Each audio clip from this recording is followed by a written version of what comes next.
Welcome students. So we have been given this question. Find x such that we got e raised to the power x negative e raised to the power negative x is equal to 0. So we have to solve this question. So what I'm going to do is I'm going to take e raised to the power x to be equal to some t. So if I were to take this as equation 1, therefore I can rewrite 1 to be as t negative 1 over t is equal to 0. Why? Because e raised to the power negative x is nothing but 1 over e raised to the power x, and that would mean in place of e raised to the power negative x I need to substitute 1 over t, and that's why we are getting it t negative 1 over t is equal to 0. Now if we were to solve this, this is going to give me t squared negative 1 is equal to 0. Right.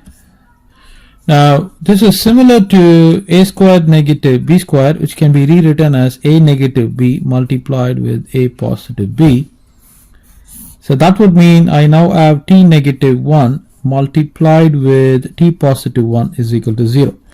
So from here you got t negative 1 is equal to 0 or t positive 1 is equal to 0. So from here t is equal to 1, and from here t is equal to negative 1, but t is e raised to the power x, so this is going to be e raised to the power x is equal to 1. So you are expected to find that value of x for which this is true. Clearly x is equal to 0 will give me e raised to the power x is equal to 1. So x is equal to 0 is a solution. Now in this case I'm substituting e raised to the power x, which is equal to negative 1. Now we are expected to find that x for which this is going to be true, or this has to be true. So the problem comes here, because in this case it's a straightforward. We have already found that x is equal to 0. In this case we are expected to find all values of x. To be in more simpler terms, we need to find x for which this is true, and that is the challenge. Now this challenge can be alleviated if we were to know Euler's formula. Now what exactly is Euler's formula? Euler gave a formula that e raised to the power I theta, of course this is complex, is rewritten as cos theta positive I sin theta. So given any complex number, you can rewrite the complex number in this fashion. So this is the Euler's form, or Euler's formula in simplest way.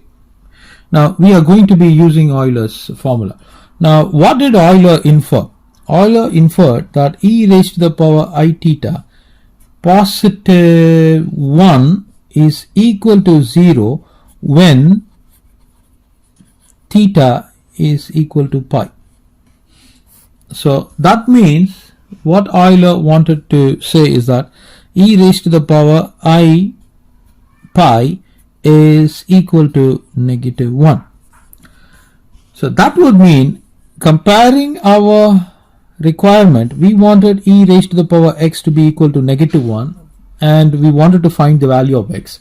So comparing, if I were to take this as 2 with Euler's formula, which is 3, clearly this would mean the value of x is equal to I times pi. So this is our solution. Now I have not proved Euler's formula. There is a beautiful proof available, but I do not think that the requirement of the proof is necessary for solving this question. So that is the reason I'm using the result from Euler, and this is the solution. Of course the solution can be expanded, or I should say extended, because of the power given by Euler's formula, but that is not the scope of this question. Thank you students, have a wonderful day.